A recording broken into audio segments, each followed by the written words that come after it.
ചരിത്രപരമായ ഒരു നാഴികക്കല്ല് പിന്നിടുകയാണ് നമ്മുടെ പ്രധാനമന്ത്രി നരേന്ദ്രമോദി. ഇന്ന് ഈ ബുധനാഴ്ച ദിവസം സ്വതന്ത്ര ഇന്ത്യയിൽ തെരഞ്ഞെടുപ്പിലൂടെ അധികാരത്തിലെത്തി തുടർച്ചയായി പ്രധാനമന്ത്രി പദത്തിലെത്തിരുന്ന റെക്കോർഡ് ഇന്ന് നരേന്ദ്രമോദി സ്വന്തമാക്കിയിരിക്കുകയാണ്. പ്രധാനമന്ത്രി പദവിയിൽ 4399 ദിവസമാണ് അദ്ദേഹം പൂർത്തിയാക്കുന്നത്.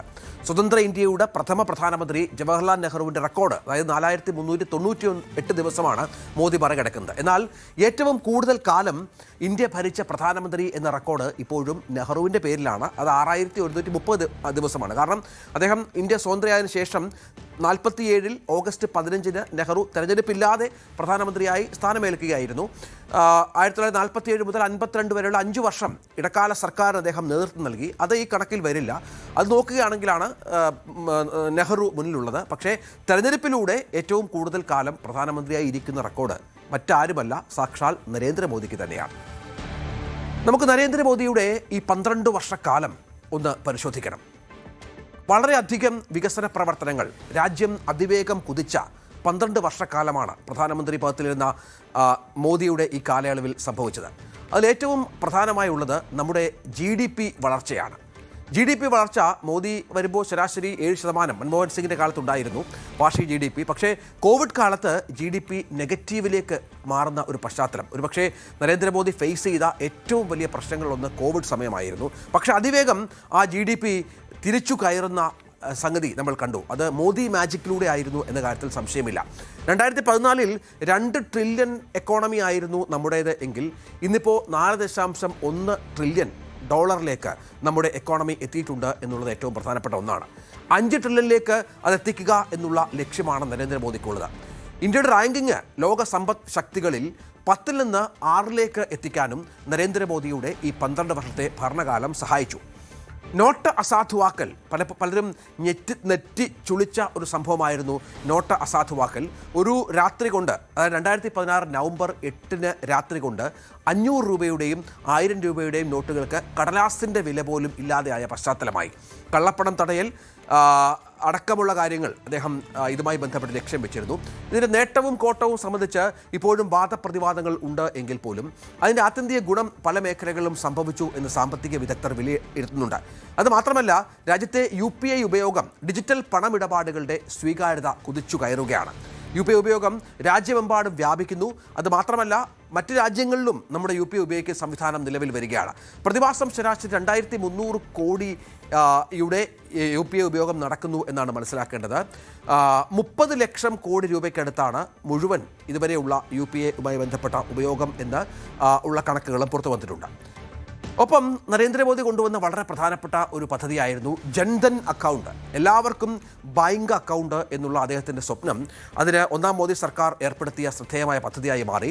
എല്ലാവർക്കും ബാങ്ക് അക്കൗണ്ട്. അതിൽ 58 കോടിയിലധികം ജനം ഇപ്പോൾ ഈ ജൻധൻ അക്കൗണ്ട് വഴി തങ്ങൾക്ക് സ്വന്തമായി ബാങ്ക് അക്കൗണ്ട് സൃഷ്ടിച്ചു. അതിൽ ഭൂരിഭാഗവും സ്ത്രീകളാണ് എന്നതും പ്രത്യേകതയാണ്. അതുമാത്രമല്ല, അതിൻ്റെ മൊത്തം നിക്ഷേപ മൂല്യം ഏതാണ്ട് 3 ലക്ഷം കോടി രൂപയ്ക്ക് മുകളിലാണ് എന്നുള്ള കണക്ക് കൂടി പുറത്തു വന്നിട്ടുണ്ട്. മറ്റൊന്ന്, 10 കോടിയിലേറെ കണക്ഷനുകൾ രാജ്യത്തെ ജനങ്ങൾക്ക് നൽകിയ ഉജ്ജ്വല യോജന പദ്ധതിയായിരുന്നു.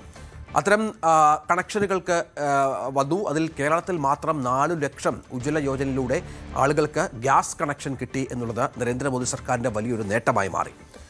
PMAY പ്രധാനമന്ത്രി ആവാസ് യോജന വഴി 2 കോടിയിലേറെ പേർക്ക് വീടുകൾ നൽകാനും ഈ 12 വർഷക്കാലം കൊണ്ട് നരേന്ദ്രമോദിക്ക് കഴിഞ്ഞു എന്നുള്ളത് ഏറ്റവും ശ്രദ്ധേയമാണ്.